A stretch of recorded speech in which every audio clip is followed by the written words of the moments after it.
नादानी और अज्ञानता में सतलोक आश्रमों से जुड़े हुए समझदार भाई बहन तो इस वीडियो में सतगुरु रामपाल जी भगवान के सत्संगों से प्रमाणित करके बताई गई बातों को आंखों देखकर स्वयं ही निर्णय कर लेंगे कि भक्ति और मर्यादा सतलोक आश्रमों में है या साध संगतियों में। परंतु कुछ मंदबुद्धि भक्तों के मन में काल प्रेरणा से यह सवाल खड़ा हो सकता है कि यह पवन दास बार बार कबीर जी की फोटो को ही हटाने की बात क्यों करता है, ब्रह्मा विष्णु महेश और दुर्गा आदि की फोटो के लिए क्यों नहीं बोलता। भाइयों और बहनों, विचार करो, सन 1994 से सतगुरु रामपाल जी भगवान द्वारा कबीर जी की जिस दाढ़ी मूछ वाली नकली फोटो को परमात्मा बताकर भक्ति करवाई जा रही है, क्या आज उसी कबीर जी की दाढ़ी मूछ वाली फोटो को पवन दास के कहने पर हजारों भगत फाड़ फाड़ कर अपने घरों से बाहर निकाल देंगे? ऐसा तभी संभव है जब स्वयं सतगुरु रामपाल जी भगवान ऐसा चाह रहे हों। अर्थात पवन दास तो संदेश देने के लिए एक यंत्र की भांति निमित्त मात्र बना हुआ है, बाकी सारा खेल गुप्त रूप में सतगुरु रामपाल जी भगवान स्वयं ही खेल रहे हैं। करे करावे सतगुरु, मन में लहर उठा, दादू सिर धर जीव के और आप बगल हो जा। और यह सारा खेल इसलिए खेला जा रहा है क्योंकि सतगुरु रामपाल जी भगवान को अच्छे से पता है कि मेरे से यह अनमोल तत्व ज्ञान और सृष्टि रचना सुनने के बाद मूर्ख से मूर्ख भगत की आस्था ब्रह्मा विष्णु महेश या अन्य देवी देवताओं में नहीं बन पाएगी। परंतु मैंने अपने आप को कबीर भगवान का भेजा हुआ दास रामपाल दास बताकर और इस दाढ़ी मूछ वाली फोटो को कबीर भगवान बताकर जिन जिन आत्माओं को भक्ति मार्ग पर लगाया है, इन सभी आत्माओं की आस्था इस दाढ़ी मूछ वाली कबीर जी की नकली फोटो में दृढ़ हो गई है कि यही असली भगवान है। और उधर काल निरंजन ने अपनी सूझबूझ से इन आत्माओं को त्रिकुटी पर ठगने के लिए कबीर जी से उनका वह दाढ़ी मूछ वाला रूप धारण करने का वरदान भी मांग रखा है।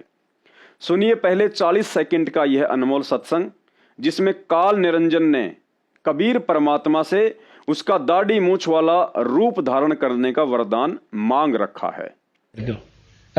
वचन भर लो, वचन भर लिया, अकबर लिया भाई। न्यो बोला जी के चारों युगों में 3 युगा में जीव थोड़े ले जाना, सतयुग त्रेता और द्वापर, और चौथा युग जब आवे कलयुग कितने ले जाइयो। बोला वह बड़ी अड़ाई तन तया। अच्छा भाई कोई बात नहीं। दूसरा यह है कि मैं आपका रूप बना सकूं, मैंने ये आज्ञा दे दो। भाइयों और बहनों, वीडियो सुनकर आपके बात समझ में आ गई होगी कि पवन दास को निमित्त बनाकर क्यों सतगुरु रामपाल जी भगवान इस दाढ़ी मूछ वाली कबीर जी की काल्पनिक फोटो को भक्तों के घरों से बाहर निकलवा रहे हैं।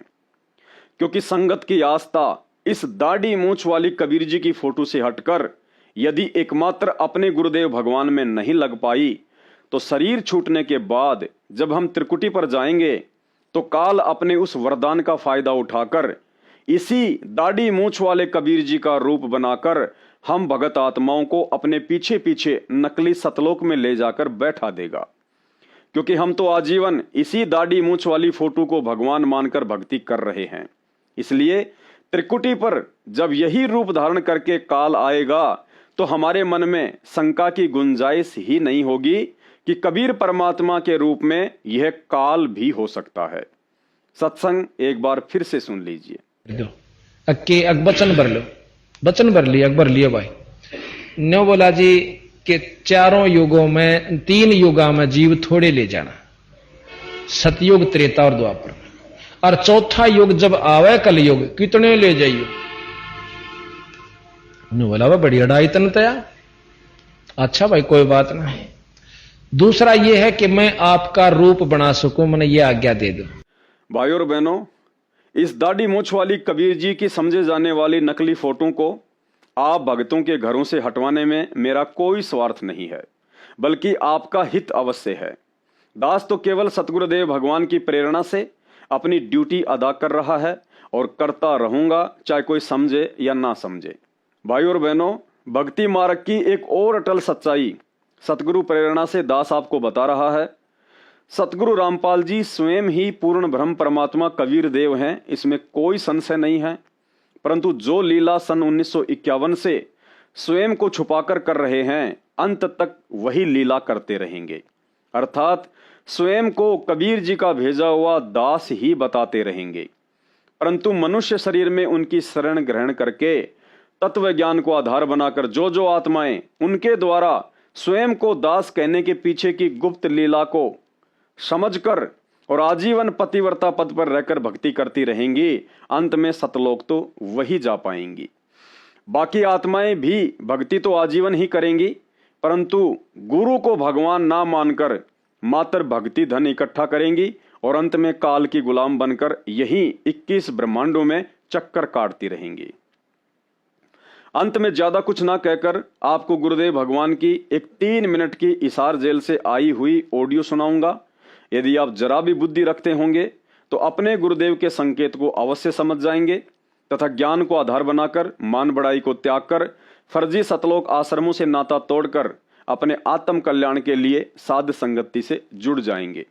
सुनिए सत्संग और दास को दीजिए इजाजत। अगले वीडियो में फिर मुलाकात होगी। बंदी छोड़ सतगुरु रामपाल जी भगवान की जय हो। बच्चों कुर्बान हो जाओ इस परम पिता पे। ये कोई बच्चों की लेख नहीं है। और परमात्मा कबीर साहब ने कैसी कृपा कर रखी आपके। देखो कहां से आकाशवाणी हो रही है, कहां से आप तक अपने बच्चों तक ये अमृत पिला रहा है। इतने लाडले हो आप मालिक को, जैसे छोटा सा बच्चा माना हुआ कर छीनने का लगा कर दूध पिलाती है। दूध दिशा कर कदे सर ने देखेगी, कदे पैरा ने, कदे फुंसी फांसी तो ना है। तो बच्चों आज इतने लाड आपके कर रहा तेरा हमारा पिता। कहां से अमृत आपको घर बैठे पिला रहा है और आपकी केयर टेक भी करता रहता है। मेरे बच्चों को कोई काल का दूत भूत भैरव या अन्य कोई देव कोई कष्ट ना दे दे। बच्चों विश्वास करो इतनी पर परमात्मा आपको शरण में रखे। कहते हैं साधा से ती मस्करी चोरा नाल खुशाल, मल खाड़ा जीतेंगे ये युगन युगन के माल। आप युगन युगन के माल हो।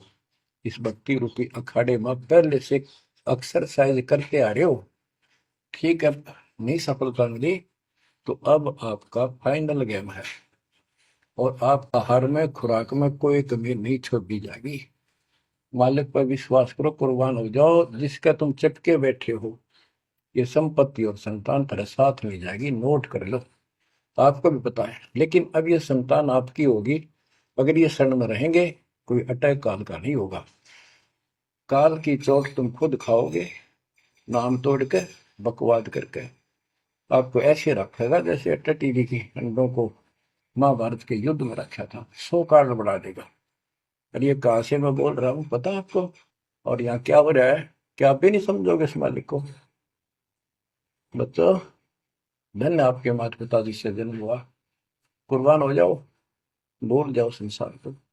अपने मालिक में इतना दृढ़ आस्था कर लो कि उसके अतिरिक्त सौपन में भी कोई दूसरे का ध्यान आपका ना दे, सौपन में भी कोई आन ना दिखे।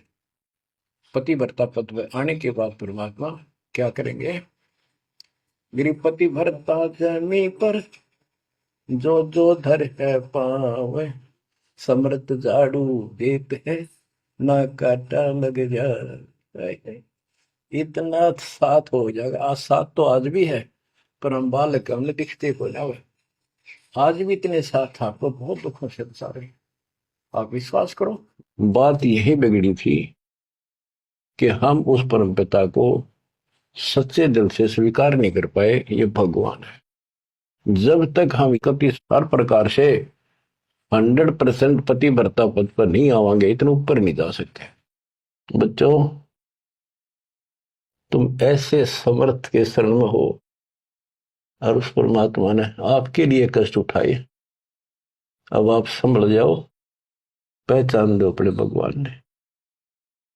वो ना दुखी करो ज्यादा दाता को। अब आपको इतना योग्य बना दिया है, पढ़ा लिखा बना दिया है, आसानी से समझ सकते हो। परमात्मा आपको मोक्ष दे, आपका सद्बुद्धि दे। आप काल के जाल से निकलो, और अपने घर जाओ सत्साई।